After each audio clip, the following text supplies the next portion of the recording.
Okay, here we go, folks. It's a Thursday night here in Brisbane, Queensland, Australia. For Queenslanders, it's been tumultuously cold, really a winter's temperature of 17, 18 degrees. Feels really cold. And during the night, it sort of drops down to about 6. In some places in the west there, it's about -1. But anyway, my friends in the UK having one of them blimey summers, and they're talking about having the same temperature. But anyway, sources for courses. Here we are, singlet, t-shirt, and a jumper. It's cold for us. And it's 19 degrees as we currently sit here and talk to you. Right, so without further ado, you know the drill. Andrena is our co-host in the UK, and her guest tonight's also from the UK. I'm looking forward to the show, and I'll do what I normally do, which is bring all the comments and all the little pictorial stuff that comes on. So without further ado, hello, Andrena. Hello, Jeffrey, and welcome everybody to Dream in the New Dream. If you're a new listener, welcome, and if you're listening to the replay, welcome. And today it's the 6th of July, 2023. I mean, can you believe we're in July? I mean, it's just whizzing by so fast. Anyway, it's my great privilege to have Steve Noble on the show today. So welcome, Steve. And I just have to say, it's really funny because I've listened to your meditations over the years, on and off. So I really know your voice. And I remember talking to some girls in Glastonbury, probably a few years ago now. I think I was over from Australia, and they all said they were on lunch break and they were doing one of your workshops. And I said, oh, wow, I didn't, we were having a discussion about you and your meditations and what have you. And then I thought, well, if I saw you in the street, I wouldn't have a clue what you look like. But if I heard your voice, I would, it's like really uncanny talking to you now, hearing that voice, because I know it so well from the different meditations. And I just like to share, I shared one of your latest ones, the Glastonbury one. And I'm currently popped back into Glastonbury for a few days again. So I thoroughly enjoyed that one. So without further ado, welcome to Dream in the New Dream. Thank you. Lovely. Thanks for inviting me, both of you. And yeah, it's a bit grey down here in Brighton, but it's not as hot as Australia. No. And he's moaning it's cold, and it was like 13 degrees a couple of days ago. It was raining and cold, and I thought, oh God. Anyway. Oh yeah, right. Anyway, so were you born in Brighton? Is that your neck of the woods where you started your journey of life? No, I was born in North London, in Hackney, in the late 50s. I think the hospital was called, I think it was the Royal German Hospital, I think. But yeah, and I lived in Islington, grew up in Islington, North London, so North London, and then I moved around north to south, then to west, and to east. So I've been around the whole of London. And now, then I moved to the coast, first St Leonard's and now Brighton. I've always loved Brighton because there's a bit of a holiday home place for me. My grandmother used to bring me down here when I was a kid. So I thought, I like the idea of work being play. So I thought, well, why not live in a place that I felt there was a holiday? So here I am, I'm about 30 seconds from the sea, in the little mews. It's kind of nice, protected mews. Yeah. Oh, lovely. So, yeah. Nice and quiet, but the beach is full of, in the summer it gets packed, really. Yeah. Yeah, there we are. There I am, down there somewhere. Yeah, there it is. Okay, so I don't really know that. I visited there once, but I don't really know that part of the world, I got to be honest. But I love the ocean as well, and I'm currently down by Poole. I'm in a place called Corfmullen, so I'm only 4 miles to the beach. So, my brother lives in Bournemouth, so somewhere there. Oh, does he? Oh, right, okay. Yeah, he's somewhere there. Anyway, so could you share, because it fascinates me, the amount of recordings. I don't know, have you ever done a total of all the meditations that you've done? Well, on YouTube, there's about 370 tracks. And there's about 15 to 20 that I had to take off of YouTube because there was something around, they have these kind of copyright for music. And in the early days, I used to get music and I never used to note the music I used to use. These days I'm much more savvy, so I get a couple of, I've got a meditation waiting now, because YouTube say, oh, there's 10 seconds of your track that belongs to somebody, which is ridiculous, belongs to somebody else. So I've now disputed, because now I note the music I use, where in the early days I was not so savvy with it. So it's about nearly 400 actually. Wow. And growing, it's growing. There's another one going to be popping out next Tuesday. So I don't know if if you'd like to start how this all came about, because there's lots of questions I want to ask you about so do you want to share how your journey has evolved to where you are now? Well, briefly, I was a weird child, as many children are. Yeah. And I explored but as a child, parents tolerated it. My parents were working class Brits who kind of tolerated, well, he's into Doctor Who, he's into superhero comics, he's into sci-fi, let him do that. But then as soon as I got to a teenager, my father said to me, kind of, I don't know if he said it or implied it, but get normal, kind of was the get a normal job. This is his idea, get a normal job. Well, and I spent 20 years working out, well, what is a normal job? I kind of struggled for 20 years. And then I realized, I don't really like his idea of normal. I want my idea, which is a bit more out there. So in the early 90s, 1991, I kind of woke up from, just had a kind of awakening. He died, actually. It was after his death. I was walking from the hospital and thinking there must be more to life than this, this kind of existence. And that led me on a whole level of synchronicity. One teacher, one channel, one book. It was really super fast. It was really amazing. And so I really dived in the early 90s. I was married with 2 children by then. And my now ex-wife, was very unhappy because she's very Catholic. She still is very Catholic. And she used to say to me, what cult are you into now, Steve? And I used to say to her, what a better one than you were in, but she didn't like the joke very much. She still doesn't like that joke very much. And then I explored lots of things. I dived in everything from shamanism, Wicca, metaphysics, had some great teachers, crystal healing, I was doing it all. It was all fascinating for me. And then I became, I resigned from the kind of normal world. And in 1997, I started working in a spiritual organization. I became a director in 2000, something called Alternatives. I can remember that. I used to get the magazine from there. Yeah. Well, that when I read your bio, I thought, God, I can remember getting and seeing some info about that. So carry on. Yeah. So it was nice meeting all these teachers, because I see them on stage, but it's nice to meet them behind the scenes and have tea with them. I still like tea, and we used to take them to Fortnum Masons, which is just down the road, and especially the Americans loved it. Fortnum and Masons. I remember Julia Cameron, who wrote The Artist's Way. I don't know if you know that book, The Artist's Way. She said, "Oh, I really want to get a certain tea," and I went to Tesco's and I found it, and she loved me ever since then. I think there was an event. We said, do you want to come over and do an event? And it clashed with an event her publisher wanted to do. And she said, you know what? I'm coming to Alternatives. I think because I bought her the tea, actually.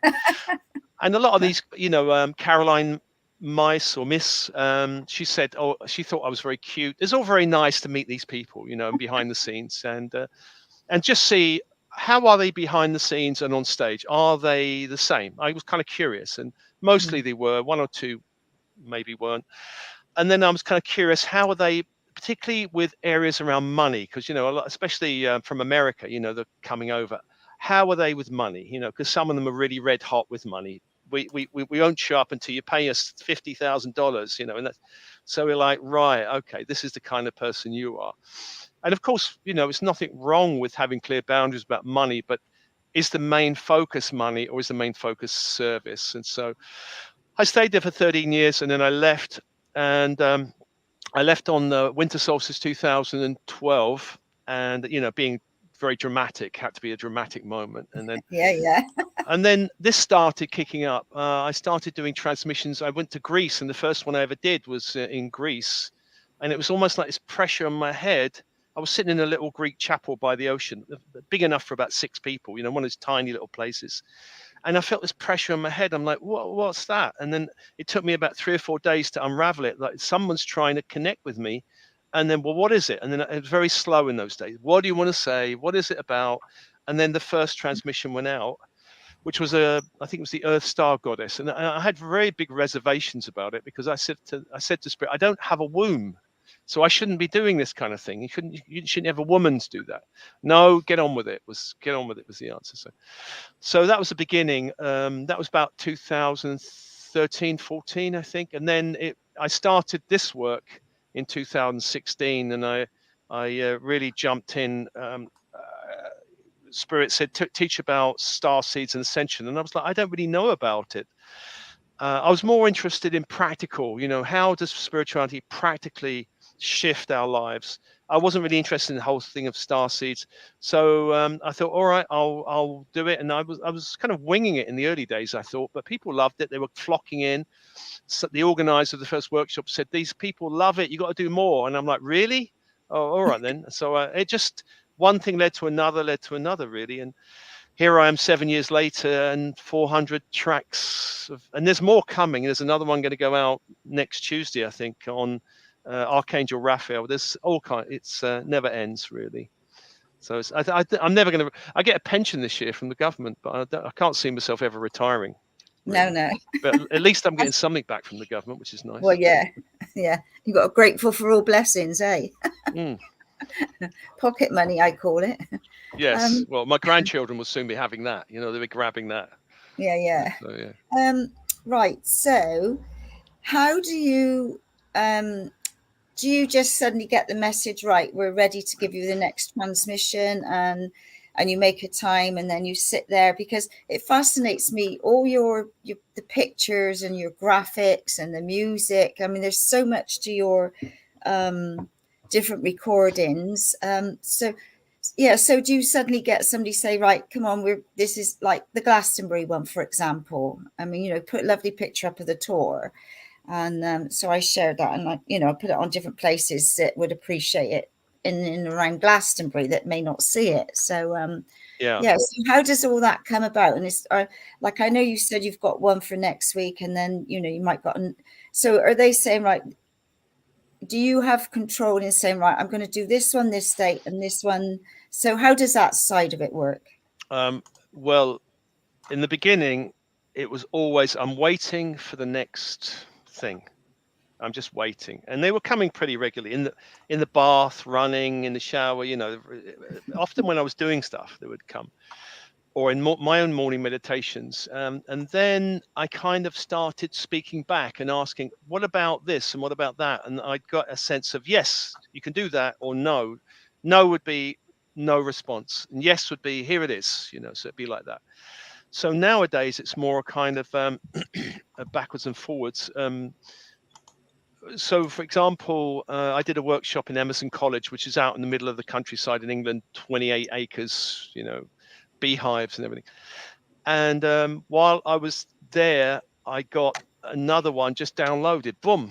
It was actually about bees. And I'm like, wow. And I went and saw the bees, and I just got this download. Boom. And so it's ready to go, but I just got to get time to, there's life, there's grandkids, there's partner, and there's one of me. I've got about 7 transmissions waiting, and and then there's an urgency that comes, do that one now. And right, okay.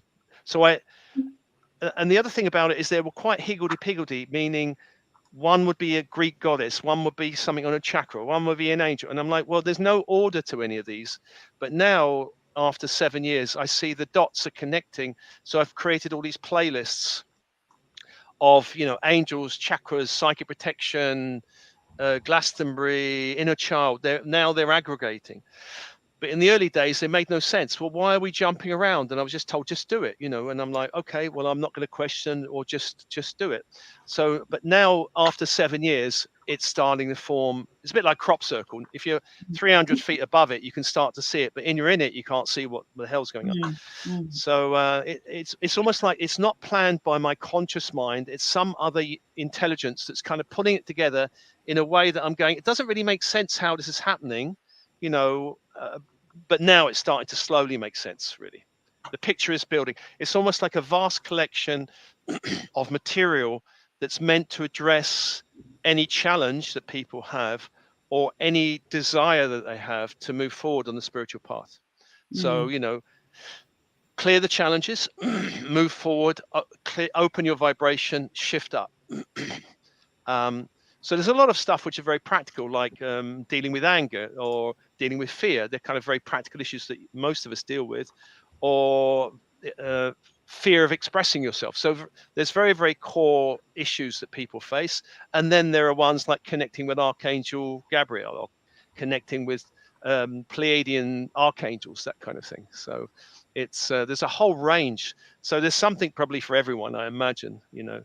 And I do find that because I've kind of lived through the 3D world, the kind of normal world, I was 20 years in kind of corporate life.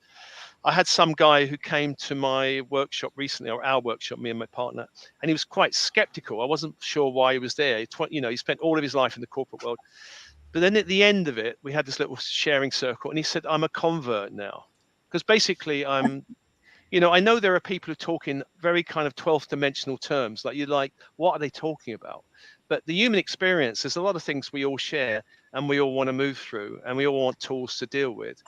And anybody who's interested in a spiritual approach will probably find something in what I'm offering, you know, and it's quite grounded as well. So it's not like you have to believe anything. It's really like, it's the path of experience, really. I think spirituality is the path of experience rather than faith. Believe me, what I'm telling you, you have to believe in some, you know, demigod up there.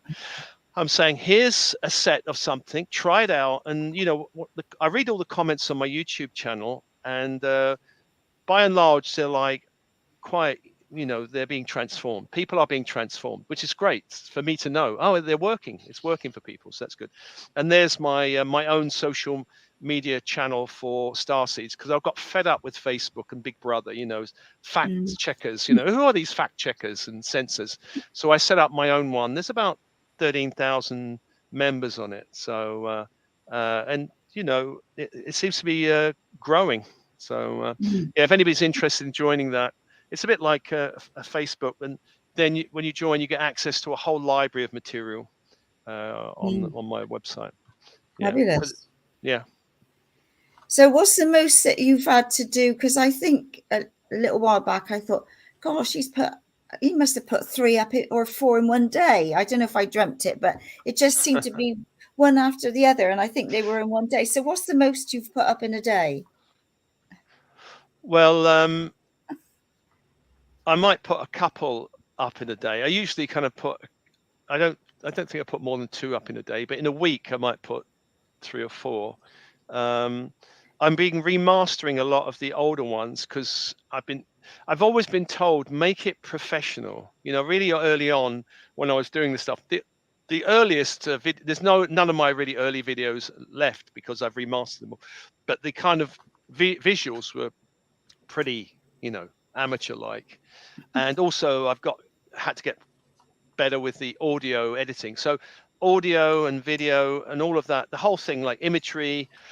A lot of the images I'm designing now myself, working on Canva or Midjourney, you know, and so I'm designing myself. The music I've sourced from a lot of places. I've got to pull in, well, what track best suits this and what visual best suits it, and then create it. I quite like the whole creating process. It's quite the best bit of fun for me. And also the fact that I feel I can reach, there's 170,000 people on YouTube now. So one video can reach so many people, which is amazing, isn't it? That you can help.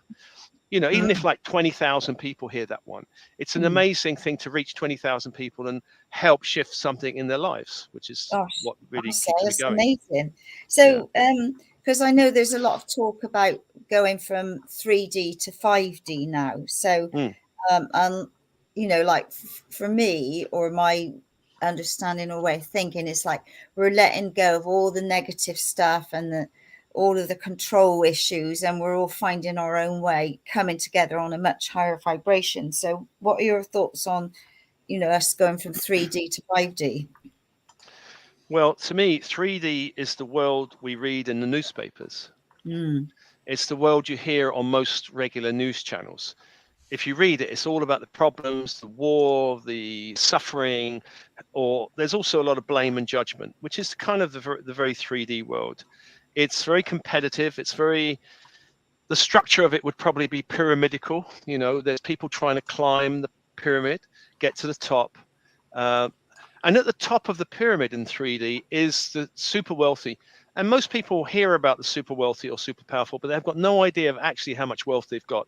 They have got more wealth you can probably imagine. You know, it's incredible, trillions, you know, and they want more. They're not kind of content with it. They want more control, more wealth, more power.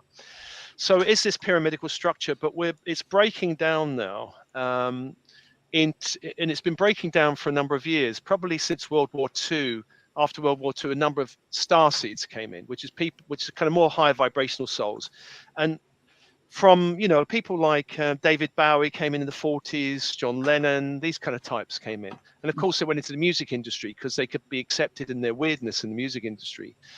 That led to the flower power revolution in the 60s, which I was kind of growing up in. I was a kind of kid growing up watching flower power, you know, beatniks and then flower power. And this was a kind of wave of, you know, love, not war, and all of this kind of thing. It kind of, and Woodstock, and then that broke down, and then you got in the 70s, a lot of other things happened. A lot of channel teachers started coming in. You had Osho in India, and you had people like Seth. These channels came in, a number of channels coming in the 60s. And then, so in the 80s, 90s, spirituality kind of fragmented a lot, and so I was in alternatives in the 90s, and my idea was, I hope it goes mainstream, you know, because it wasn't mainstream. It's kind of edgy, out the system. But now, in the late 90s, it started to be embraced by mainstream publishers and mainstream. So you've got Sounds True, Hay House, all these big platforms now. Gaia TV came in later, that are now embracing it. So it's not so alternative now. It's kind of gone a bit more mainstream, and which is fabulous. But one of the issues around that is, of course, there's money, you know, and where there's a lot of money, you get a lot of people jumping on. So now, rather than having not a lot of choice, now you've got so much choice of like who and what, you know, and there's a lot of people jumping in with, I kind of think a lot of superficial, you know, there's a angel deck for every day of the year now, you know, practically, and they keep coming out, don't they? Anyway, so 3D is that rocks are hard, water's wet. Now in 4D is really where we start waking up to energy. Everything is energy, and that we can meditate. And actually there's a point of meditation, and actually the idea we create our reality from the inside out are all 4D ideas. Mantras, kirtans, vision boarding, the secret, you know, all of these things are 4D. Let's wake people up to a new possibility of life. But 4D really equates to the astral plane. I don't know if you know the astral planes. People talk about the astral planes. The astral planes are the dreaming planes. Now, the astral plane is not just one plane, it's many planes divided. You have the lower astral, which is kind of the really lower, dense, nightmarish realms, like the Avatar Lost in the Forest realms. You know, anybody who has a bad drug trip gets to see the lower astral, really. And it's not a pleasant place. I've had a few visits over the years, and it's really not very pleasant. You've got the middle astral, which is where most people dream. And then you've got the higher astral, which is kind of where you start accessing angels and higher beings. My brother's a medium, the one who lives in Bournemouth. And if you go to any spiritualist church, you're really accessing the middle astral, where people who are not very wise die. And on the other side, they're not very wise. And they come back saying not very wise stuff. You know, have you ever been to a spiritualist church, which is kind of like very mundane? You're like, wash your curtains, dear, you know, check your bottom drawer. It's all very like, what? You know, where's the higher thing in that? But then when you start connecting with the higher 5D and beyond, because it's not just 5D, you start accessing beings who have got a higher kind of, they start coming in with a much higher energy, much higher overview of what life's about. You know, I don't know if you've ever read the Seth books, but Seth was kind of one of those beings. He's not a 4D being. He's coming from 5D and above, talking about higher planes of reality. 5D is really where people start really anchoring in onto unity, love, consciousness, miracles, synchronicity.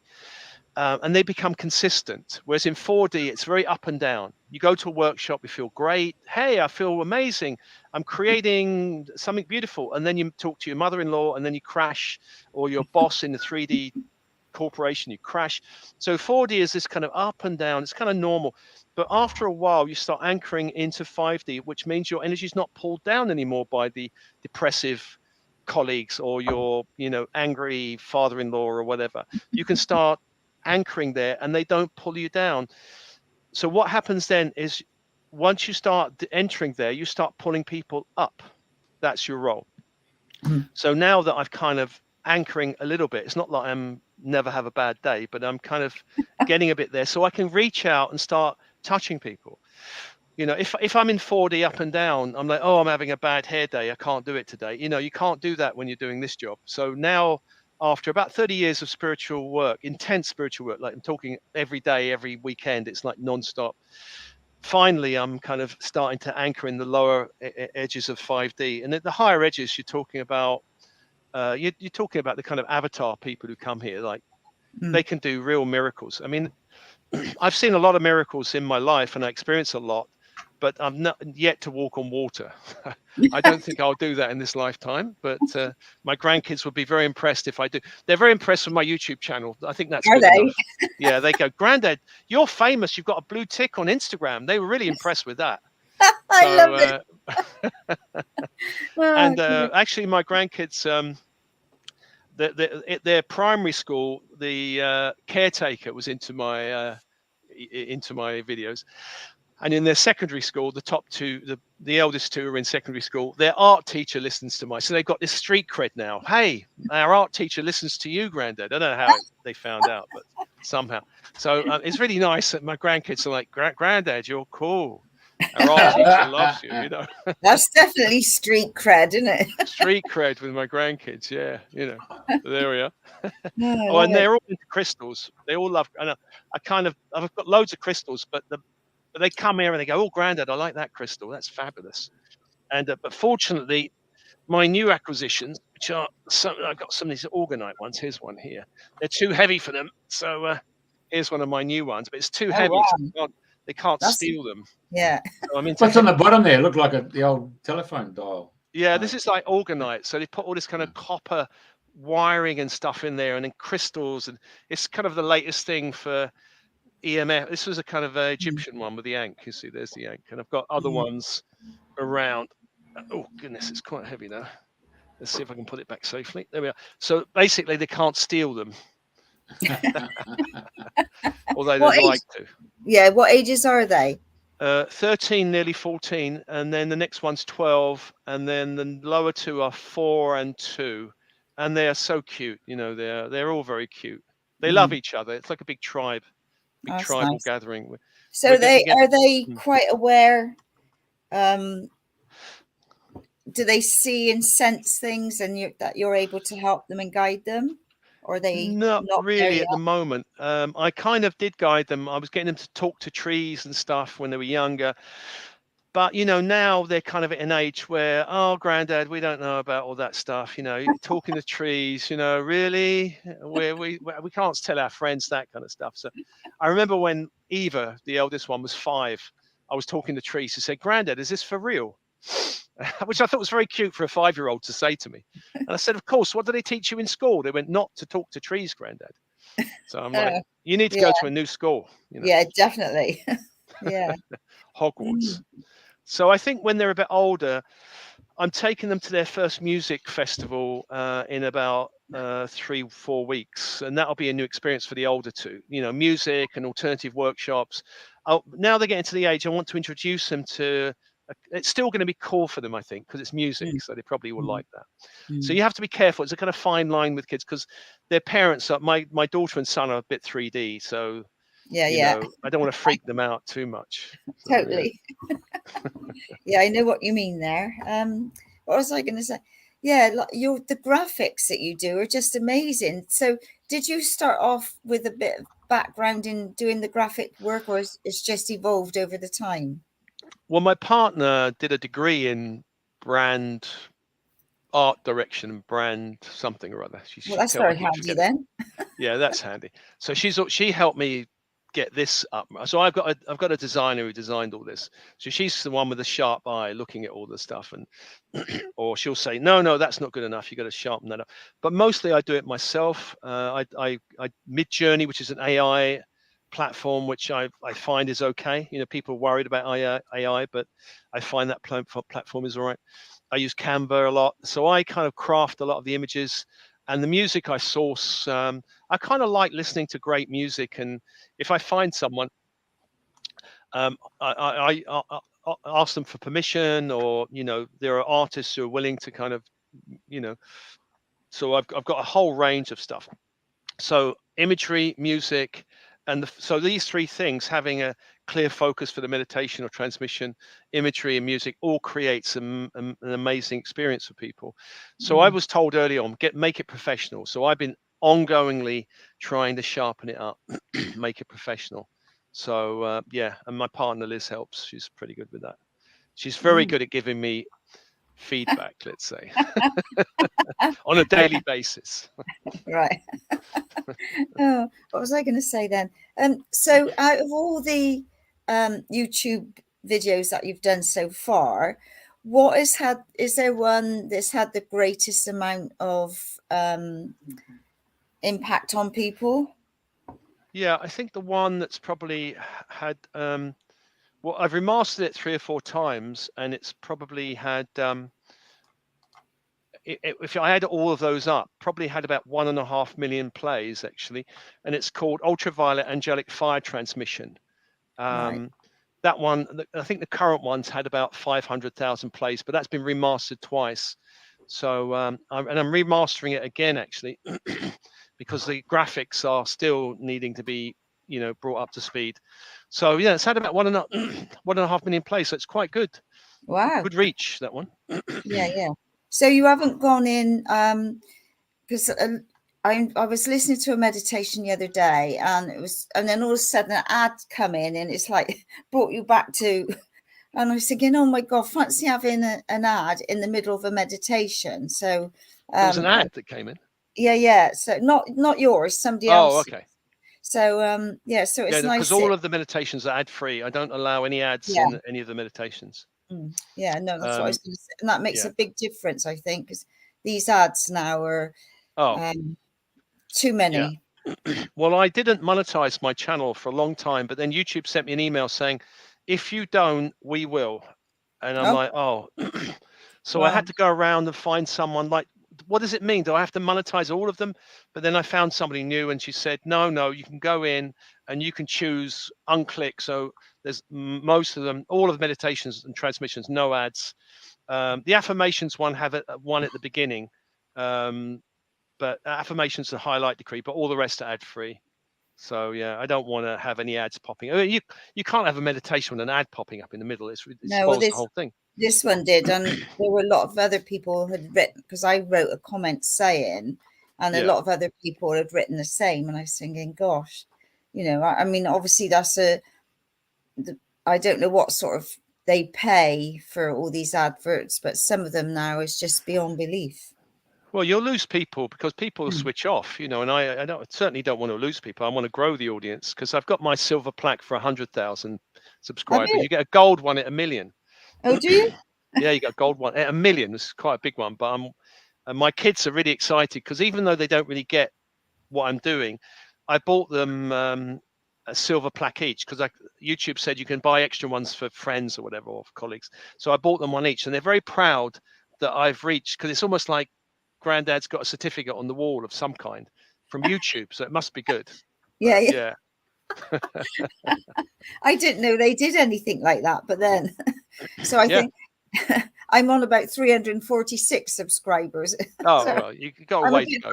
Yeah, a bit further down the track than you, but anyway, that's there's no problem there. So we're all doing what we're doing, eh? Yeah. So have you done any for children? I haven't. My partner has. Her channel's lizfinlay.com, and she's got 3 or 4 tracks for children. I'm planning to do one for children, but I haven't got round to it yet. But I will do something for children. But I've still got several I've got to put out. There's still so many that's got to go up there. And yeah, you can see there's loads of different choices, loads of different subjects. From that one, the ancestral war violence one, clearing karmic patterns.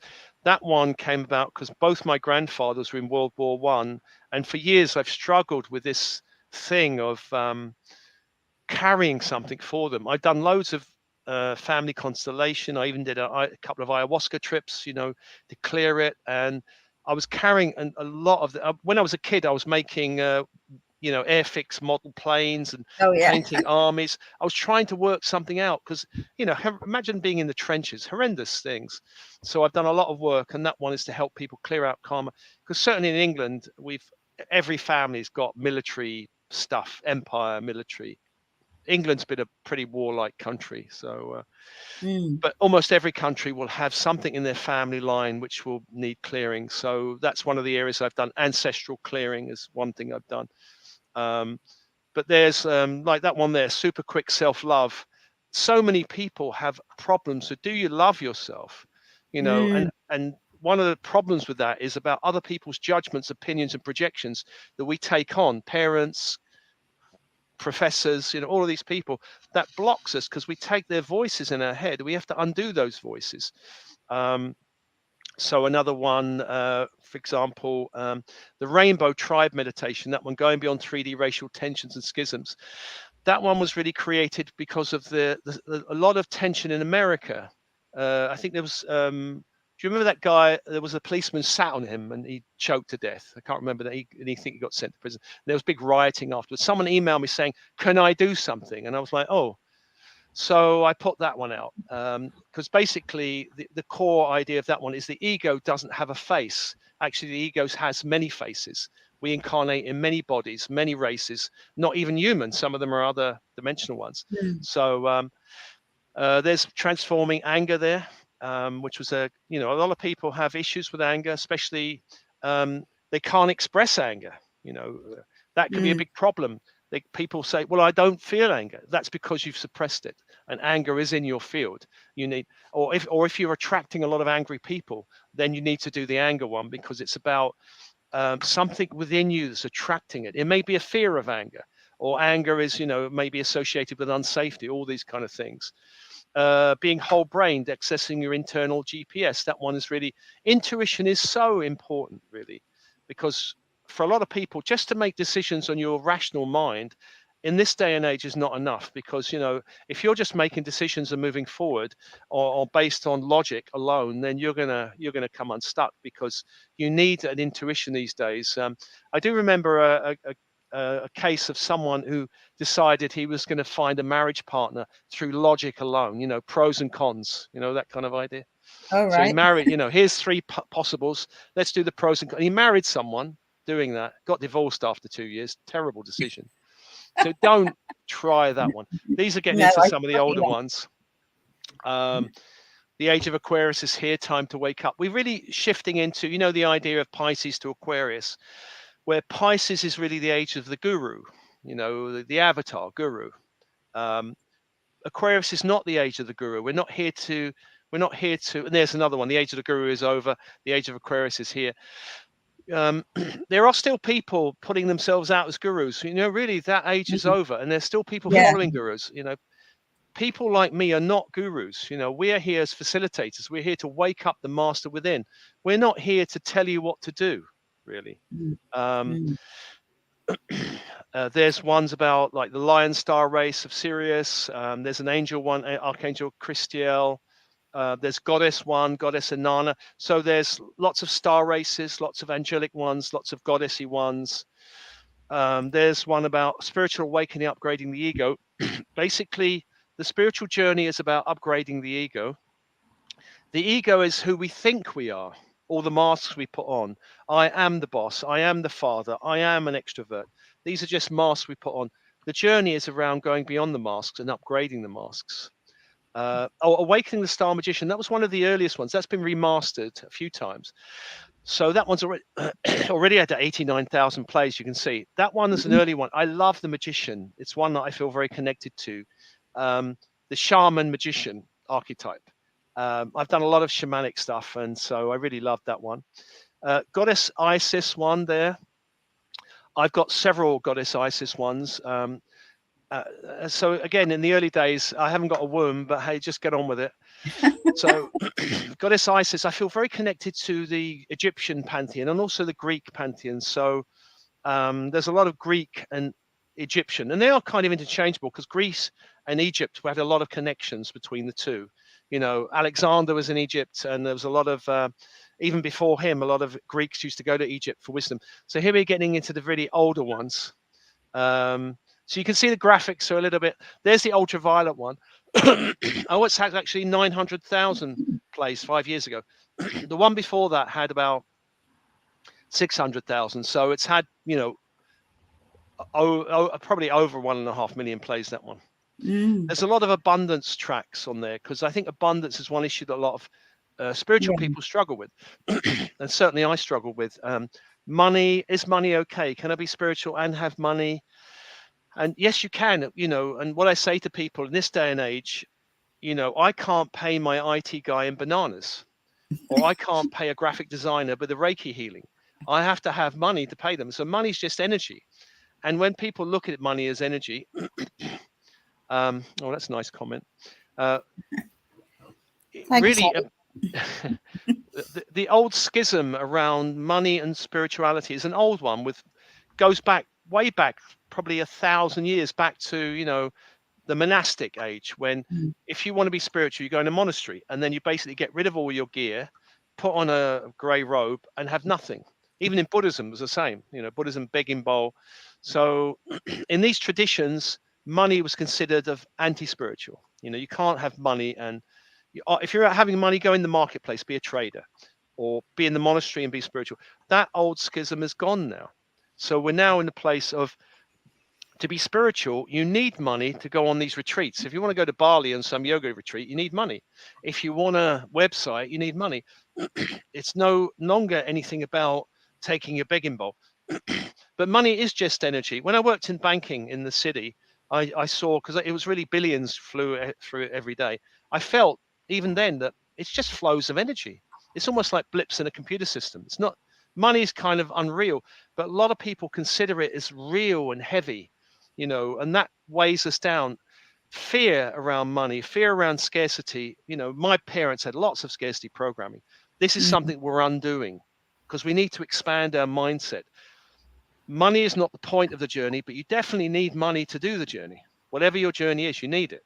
Otherwise, you'd be sitting at home meditating in your mother's bedroom, you know, hoping a knight in shining armor will come and rescue you or something. We don't do that anymore.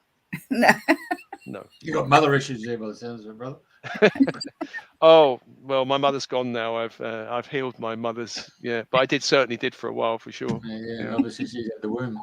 I've got to say, I've been going through the your YouTube there, and I'm showing the viewers and that. I think it's a fantastic piece of art that you've got there as the cover. You can just see how much energy that's gone into it, and it's, people forget about when they pick up something. There's an energy that's been embraced into the product itself, and when it comes with the intent, and just listening to you, your intent is the fact that it's getting that knowledge out there and opening the doors to people to realize, hello, you know, there's more to life than playing Monopoly. Yeah. Yeah. You think most people realize that, but probably about, I'd say 95% of the world is still sleeping, chasing money, and doing the regular eat, sleep, you know, work, all that. And actually, I found out that one of my best friends at school passed over. He was probably a few months younger than me. He died about 7 months ago. And I went on, he had a Facebook page, and I looked at his Facebook page. This guy did amazingly well financially. But when I looked at his life, you know, it's about money, money, money, money, money, money. And, you know, had big house in the countryside. He had a convertible Bentley. But I kind of wonder, you know, yeah, you chase money all of your life. And he certainly was, you know, the person most likely to succeed, good looking, bright, women loved, girls loved him, and he it was just about money in the end. It seemed like it was, but that's for most people. Money equals security, safety. Money equals, for men, I guess, if I've got a load of money, I am successful. Success is very narrow definition, isn't it? Money is successful, whereas my definition is broader than that. Because having written a number of books, for example, I think my granddaughter said to me one day, "Hey, Granddad, if I write a book, would you design the cover for me?" And I went, "Yes, that's amazing. Yeah, I Wow. want to inspire them. I want to be an inspiration for them. That when they get to adulthood, they'll go, Granddad was a bit weird, but hey, he did some cool stuff as well." So that success could be also being inspiration for those who come behind, rather than I'm just leaving them a load of money or whatever. But they'd like to use up all my money now if they could. They're good at spending money, actually, my granddaughters. But there we are. So definition is, but what is success? And I think it's important for everyone to define for themselves, what does success mean for you? Is it about living a joyful life, a magical life, a life where you've explored, done stuff, a life where I was talking to someone the weekend who said she had a granddad who was considered a bit balmy, and his adventures were incredible. Going to Africa, meeting cannibal tribes. Like what you seeking out a cannibal tribe? Isn't that mad? But she said, yeah, he was a bit mad, but he did it, and he made friends with a cannibal tribe, giving them cigarettes and things. And I thought, well, that's quite extraordinary. He's got quite an extraordinary family. So my family that I was born into, I would say, was not extraordinary. There was pretty working class, get on with it. Work. My father's father had a certificate on the wall for working 45 years as an engineer on the trams, had a gold watch. And at the time I was like, 45 years, that's kind of a long time working in the same place. We're not in the same world anymore. I'm not going to get a gold watch from anyone unless I buy one for myself. Yeah. No one's going to get me a gold watch. So, yeah. I think Steve, from my listeners here, it all comes back to achievement. So the guy's got the big house in the country and he's got his convertible Bentley. There's another aspect to it in the sense of goal setting, in it. So when a builder goes along and he looks at an empty block of land, then he's got to come up with the drawings and he's got to erect a building. Everything he does through the process of building that building, he's accomplishing little things every day until finally he's built the house and he can walk back and say, I built that. Whereas the wife, the mother, is in the kitchen and makes a batch of scones, and she's achieved the goal setting. And so it all comes back to in the time linear time where one achieves something. So for someone to step back and say, okay, well, I've got my bloody house and I've got my car, but it's taken me 30 years to do that. It's a long time for that goal set to actually take place. For us, if we go into the spiritual side of things and you go into meditation and then you get this download and all of a sudden you get this, and all of a sudden you just open your whole concept to a whole new way of thinking. That's a real imaginary goal that you then, let's go for the next trip. Let's get to the next mountaintop. Let's really open up to what we can possibly achieve. I mean, So, I mean, sure. in terms of that linear time sequence, working 45 years, showed a sense of, normality, strength, substance, being a provider and all that stuff. And I know that quite often when I go back home, if I happen to go to the club, the ones who haven't left that community are still sitting in the same spot. It's almost like watching Coronation Street with Ian Sharples and her crew, isn't it? Yeah. I remember that, yeah. Yeah.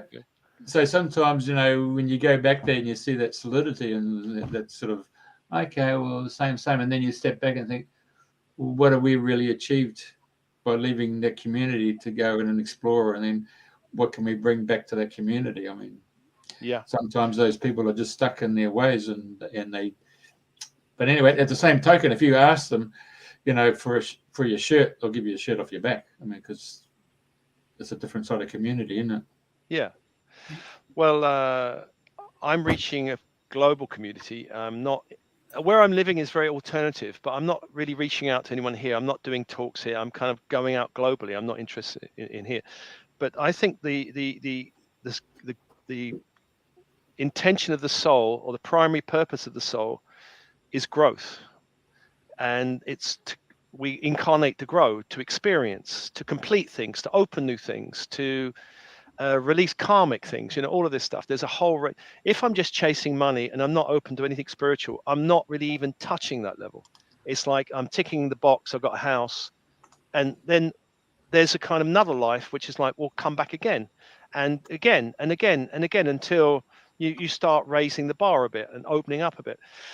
There's also the bloodlines, because when I look at my grandchildren, I look at them and go, I see adults and I see mothers and I see grandmothers and I see the bloodlines going down. So I want to do whatever I can for this bloodline to, to open, to achieve more, to love, to live, to, not to live a closed life. And I'm doing that globally. I'm trying to reach as many people as possible to say, you can do whatever you want to do in this life. You can do it. Nothing is impossible. All limits are in the mind, really. Every limit is in the mind. When you expand the limits in the mind, every area of your life can begin to transform. So this is my job. Bloodlines, helping the bloodlines to live, grandchildren particularly, to live their best life as far as I can. And introduce them to stuff. As I'm always taking my grandkids out on climbing stuff. My son abseiling, and I'm trying to expand what's possible. Not just, they're not into meditation, so it's other stuff, dancing, paddleboarding, just to expand their comfort zone. I want them to whatever they want to do. My son wanted to go in the police force. He went into the security industry. And I really encourage him, do what you love, do whatever you love. And I had his mother on the phone to me going, if he gets killed, it's your fault. You're encouraging him. I'm like, it's what he loves. Let him do it. My daughter was fascinated with very dark stuff. So she did a degree in criminology. I said, do it. If that's what you want to do, go and explore that. And then she was getting me to read through all of her thesis on serial killers. I'm like, oh my God, daytime is Love and Light. Nighttime is Serial Sam. I'm like, okay, let's do it. I'll read through it for you. That's the balance. They got to do whatever they love, whatever they want to do. It's not what I want them to do. It's what they want to do. And also the grandkids and great grandkids. It's what you want to do with your life. Because that is in alignment with your soul, your heart. It's not what I want to do, because a lot of parents impose their values on their kids. This is what's important for me, so you got to do the same thing. I'm not doing that. My parents did that with me. Get a secure job, be secure. Yeah. I'm like, no, I don't. Yeah, I don't. That was the worst advice. I'm telling them, go out and do what you want to do. Find what you want to do and do it. That's the simple formula for happiness. They are resisting me, But hey, they're a mission. They're a mission. Take them a few years. They're young. So I'm still opening their minds up. Hopefully. Yeah, brilliant. So can we touch on some of, because I know you've written 6 books. Can we touch on your books? Well, the most recent one is this one, Joy at Work. That's a rewrite of one that I wrote in 2011 when I was leaving alternatives. So this one is really, if you're in a 3D job and you want to change the energy of it, you want to move on or just shift your ability, being there. So that's that book, Joy at Work. And the one before that is Spiritual Entrepreneur, which is really for people who want a business, who are thinking of being in business, because for a lot of starseeds, light workers, people into the spiritual world, they don't want to work in some 3D corporation with some boss who's anal, come on, when I worked in the bank, I had no real interest in making the shareholders money. Now I'm doing what I'm most passionate about. My partner's saying, you need to stop working so hard, because when you really love what you're doing, you will just keep on at it. I'm 24/7. I'm never going to stop. I'm up at 7 o'clock just downloading and making notes and just in the zone all the time. I'm never out the zone. So Liz is saying, come on, let's go and let's have a meal and let's just chill. And, even in the meal, I might be getting downloads. She said, where are you? What did I say to you? I'm like, can you repeat that? I can't remember. What did you say? Because sometimes, and said, you have to excuse me because I'm often pulled into another world and you might be saying something really important. And so I'm having to say to them, guys, if my partner is saying something important, leave me alone. because otherwise I get into trouble if I'm not Yeah, listening. of course. You know what it's like. You know, if you're not listening to your partner, you get into trouble. So Well, the next letter after the alphabet, after X, is Y, isn't it? yeah. So I'm, practicing. Okay, switch that off, and it can't be 24/7. I have to kind of be, I make breakfast in the mornings, and so I missed out one the other day, and because I know I was connecting somewhere, and so she's always saying to me, "Am I going to get my breakfast today in this dimension? Are you sure?" She's kind of has doubts, because I missed one day. The spirit was pulling me off somewhere. Right, Sally's asking a question here. Do you channel your meditations live? See you sharing what your soul is experiencing in vision space, or does the light guide you in your creation that you already planned, if that makes sense? Yeah. So all of the transmissions come through my body first, through my mind, emotional, mental body. I don't put anything out until I've run it through my field. So nothing is like, I used to work with these guys and they used to do this. Oh, I'm just getting this and I'm getting that. And they used to go all over the place. And I'm like, no, I don't do that. I say to spirit, I want to know the point of this. I want to know the intention of it. I want to know what it's meant to do before I put it out. So I do webinars where I do live transmissions, but they're all run through my body first. And I am opening a YouTube platform where I'm going to be doing live transmissions and live classes. But all of it first is run through me. Nothing is just going, I don't know what's coming through now, guys. Here it is. I'm not like that. I'm call me distrusting, but I want to know from spirit. Because it takes time. Sometimes it might be not complete. I run it through my body and it's not complete. There's something, so it takes me a bit to, there it is, got it. And so if I'm doing it live, I can't do all that stuff. I can't go, hang on, guys, there's something missing. Let's go back a step. No, so I don't do that. But there are live transmissions, but they're all run through me first. Brilliant. Right, so I know that you've got a busy time frame and we're coming to near the end. Is there any wisdom or guidance that you'd like to share with the audience before you depart today? Well, the planet is very chaotic, and it's chaotic because a lot of light is coming through. Where there's a lot of light, there's a lot of the old shadows are coming up. So a lot of the old darkness is coming out. We can see it politically, financially, we can see it. And now there are channels where people can share. They can look at it and go, that's crazy. People are not believing their governments because their governments are very 3D and the news are very 3D. So people are looking for alternative outlets. The planet is shifting into light, but before it shifts into light, we're going through a period of volatility, a period of chaos. Before any big shift, there's always chaos. So don't worry about the chaos right now.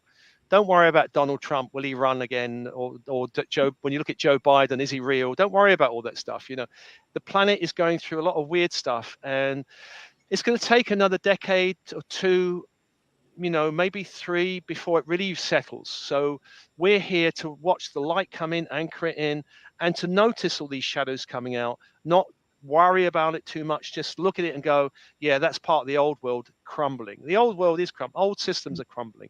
We're just going to make sure that we're aligned with where we need to go, and then our intuition is on, so we can move through this world and not be caught up in too many fights or conflicts or dramas. That's important. And also where to move to. Our soul might say, get out of Brisbane now, or get out of London. Before lockdown, I was told, get out of London now. And I was like, oh, okay, go to the coast. So that's what I did before lockdown. So it's great. I wouldn't want to be locked down in a city like London with 10 million people. Better by the sea, we can sit on the beach and breathe the fresh air, True. So, right. Yeah. Okay. So I think that's it for today. It's been absolutely fascinating, and it's so funny hearing your voice and having a face, if you know what I mean. It's real. In the nicest possible way. So thank you for sharing, and all what you're doing for humanity is absolutely fantastic. So thank you for being our guest. Thank you, guys. Wish you every success. Thank you. That'd be brilliant. Thank you. And thank you, everybody, for listening. And same time, same place next week.